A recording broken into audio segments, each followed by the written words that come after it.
Bismillahirrahmanirrahim. Assalamualaikum warahmatullahi wabarakatuh. Halo teman-teman semuanya, bagaimana kabarnya? Semoga dalam kondisi sehat selalu dimanapun Anda berada. Dan selamat menjalankan ataupun menunaikan ibadah puasa 1443 Hijriah bagi yang menjalankannya. Semoga untuk puasa kali ini tahun 2022 dilancarkan dan dimudahkan sampai nanti hari 1 Syawal ya, ataupun sampai dengan hari lebaran tanpa kendala suatu apapun. Amin ya robbal alamin. Nah, pada kesempatan kali ini saya akan membahas lagi sedikit saja tentang Daihatsu Xebra Espace tentunya.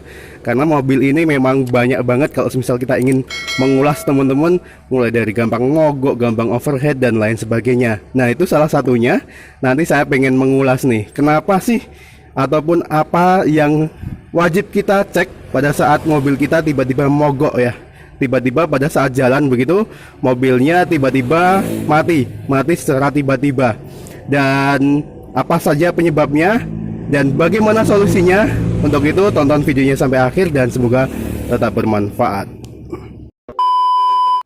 Apapun jenis mobilnya, apapun mereknya, pasti ada kelemahan dan kekurangannya. Salah satunya adalah mobil Daihatsu Espace ataupun Xebra yang ada di depan saya ini teman-teman.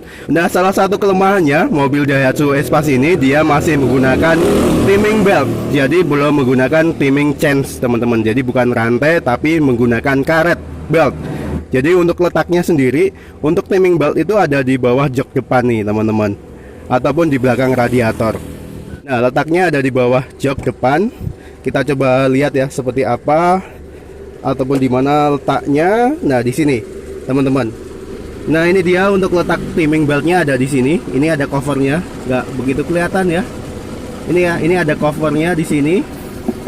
Di bawah selang radiator ini ada covernya. Nah, di situ bagi teman-teman yang belum tahu letak timing beltnya. Nah, timing belt ini jika putus tiba-tiba bisa mengakibatkan mobil kita mogok, dan jika sehernya ataupun pistonnya itu dia belum jenong, maka akan berakibat fatal teman-teman.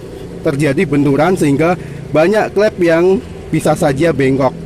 Nah, untuk timing belt ini sendiri bisa jadi salah satu penyebab kenapa mobil kita mogok kalau misal timing beltnya putus.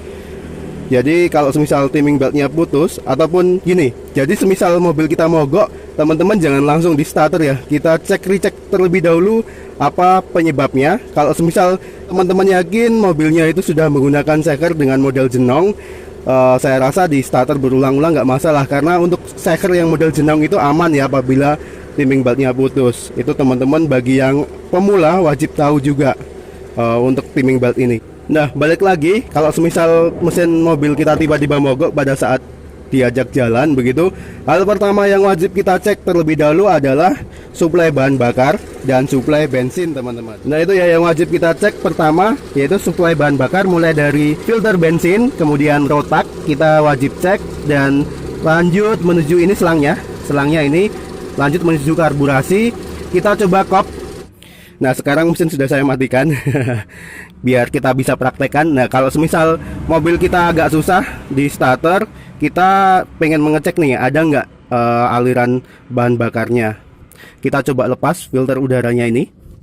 Nah, lalu tangan kita tempelkan begini di pas lubangnya ini ya.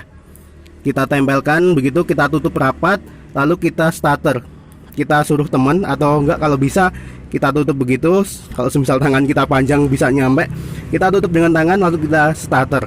Apabila dia masih mengeluarkan bahan bakar, entah itu pertalit atau pertamak, premium udah langka kayaknya. Nah, itu dipastikan untuk aliran ataupun suplai bahan bakarnya sendiri itu masih bagus ya. Kalau semisal pada waktu kita kop begitu kita tutup, dia masih mengeluarkan bahan bakar, itu berarti kondisi suplai bahan bakarnya masih bagus. Dan biasanya kalau semisal pada suplai bahan bakarnya ini tidak ada ya, pada waktu kita kop tadi nggak ada suplai bahan bakarnya, bisa dipastikan rotak Anda bermasalah teman-teman. Sebaiknya dicek dulu bagian rotaknya. Saya sudah bikin videonya tentang rotak ya. Sebaiknya Anda cek rotaknya seperti apa. Untuk videonya nanti teman-teman bisa lihat di kolom deskripsi. Jadi rotaknya ini sendiri, dan ini biasanya selalu bunyi teman-teman untuk rotaknya sendiri. Kalau semisal rotaknya itu nggak bunyi, nah itu teman-teman malah harus waspada ya. Agak mengganggu begitu bagi yang baru pertama pegang Daihatsu Zebra Espace. Tapi itu sangat penting banget, karena kalau semisal nggak ada bunyinya, kita malah harus ekstra waspada. Bisa jadi rotaknya sudah nggak bekerja dengan maksimal lagi. Itu untuk rotak KW. Karena kalau semisal untuk rotak orinya, katanya itu memang ada bunyinya, tapi nggak sekencang yang rotak KW seperti ini. Nah itu tadi pada saat kita ingin mengecek suplai bahan bakarnya teman-teman. Jadi gampang banget, kita tinggal cop aja kop begitu ya, kita tutup bagian lubang di karburasi ini. Apabila pada saat kita starter dan kita kop mengeluarkan bahan bakar, berarti kondisinya masih bagus.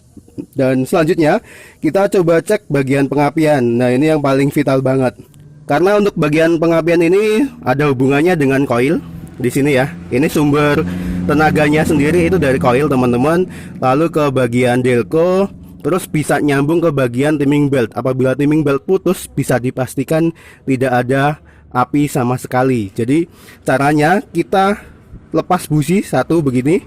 Kita lepas ya, kita coba lepas. Kita lepas menggunakan kunci busi. Nah seperti ini kuncinya. Ini dulu murah banget beli kunci busi, sekitar 16.000 kalau nggak salah. Nah ini ukurannya kalau nggak salah juga itu sekitar 16 ya teman-teman untuk ukuran kunci businya. Nah itu kita lihat ada apinya enggak. Kita lepas businya. Nah ini businya udah terlepas teman-teman. Lalu kita pasangkan kembali ke bagian ini, bagian kabelnya. Nah kita coba masukkan lagi ke bagian businya, kabel businya seperti ini. Lalu kita minta teman yang di depan untuk menstarter mobilnya, nggak usah lama-lama, sebentar saja. Lalu kita agak dekatkan ke bagian blok mesin begitu. Nanti kalau semisal ada apinya, bisa dipastikan ini mobilnya masih ada apinya begitu ya teman-teman. Itu untuk mengecek apabila kondisi mobil mogok dan kita pengen tahu nih masih ada apinya atau enggak. Nah ini kita bisa lakukan satu persatu kalau misal kita perlukan. Ini cara saya teman-teman untuk mengecek kondisi api masih ada ataupun enggak ya.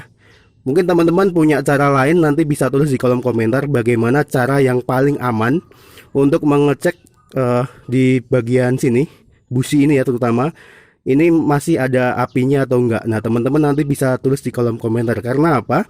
Kalau misal kita mengecek dengan cara seperti ini itu bisa dipastikan emang agak riskan ataupun agak berbahaya ya. Apalagi kalau misal di sekeliling ini ada bahan bakar begitu yang keluar pas lagi mogok, kan kita nggak tahu ya kondisinya. Tapi saran saya selalu hati-hati teman-teman pada saat mencoba cara seperti ini. Saya tunggu komennya, cara yang paling bagus untuk mengecek api seperti apa. Teman-teman bisa tulis di kolom komentar.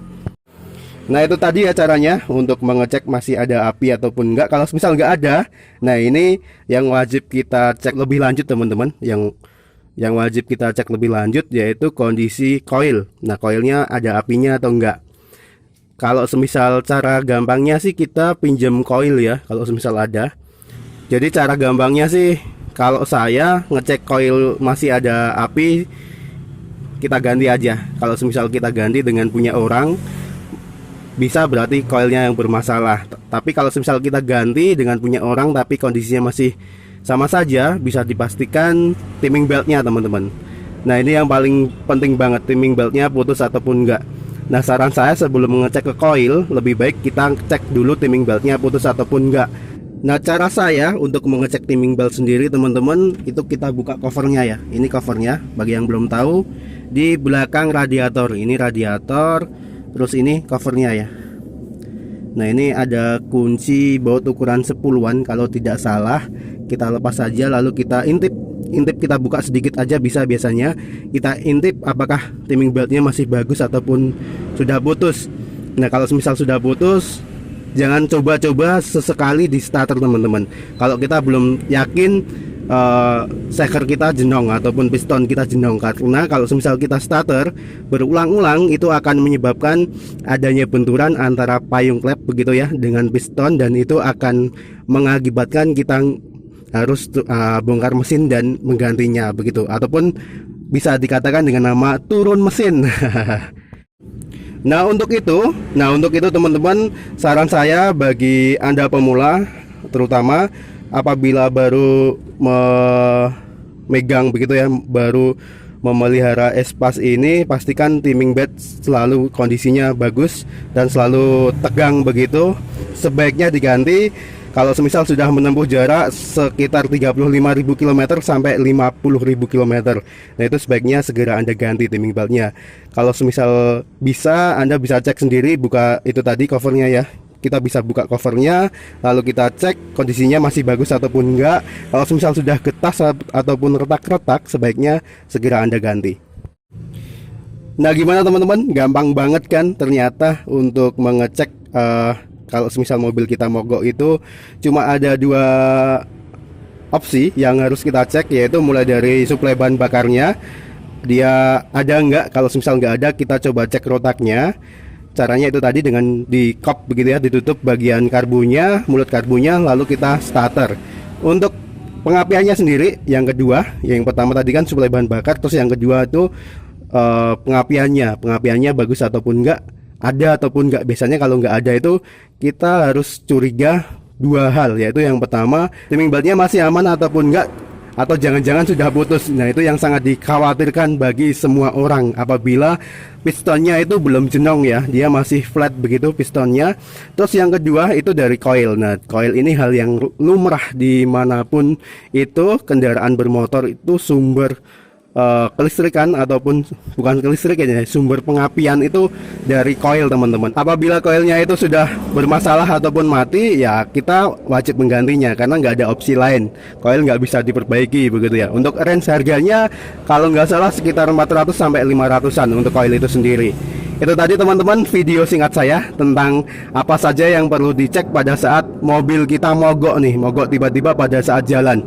Biasanya dua hal itu tadi yang menjadi penyebab utama kenapa mobil kita mogok, karena suplai bahan bakar nggak ada ataupun bisa dikatakan rotak kita mati. Terus yang kedua, pengapiannya nggak ada. Itu biasanya yang menyebabkan mobil kita mogok. Nah untuk overhead itu sendiri itu biasanya nggak berpengaruh sekali ya, karena ada indikatornya. Kita wajib pantau ya untuk indikatornya dari temperatur.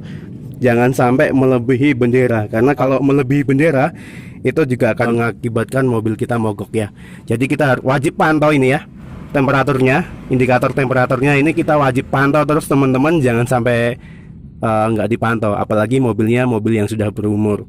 Kalau misal dia sudah akan mendekati garis tengah ini ya, atau bendera ini orang-orang sering nyebutnya, itu segera menepi dan dinginkan mobil. Jangan sampai apalagi melebihi garis tengahnya ini, karena akan mengakibatkan mesin juga mogok. Itu bisa saja terjadi, dan lebih fatal lagi akan melengkung begitu, dan itu sangat bahaya. Nah itu tadi teman-teman video singkat saya tentang apa yang menyebabkan mobil kita mogok dan apa saja solusinya, apa saja yang harus kita lakukan pada saat mobil kita mogok di jalan. Semoga tetap bermanfaat. Jika ada salahnya, saya mohon maaf yang sebesar-besarnya, dan apabila ada kurangnya nanti teman-teman bisa tambah di kolom komentar. Terima kasih, sampai ketemu lagi di video saya selanjutnya. Wassalamualaikum warahmatullahi wabarakatuh. Jangan lupa untuk menekan jempol ke atas serta subscribe bagi yang belum, dan jangan lupa juga untuk mengaktifkan loncengnya agar teman-teman dapat update video terbaru dari channel ini.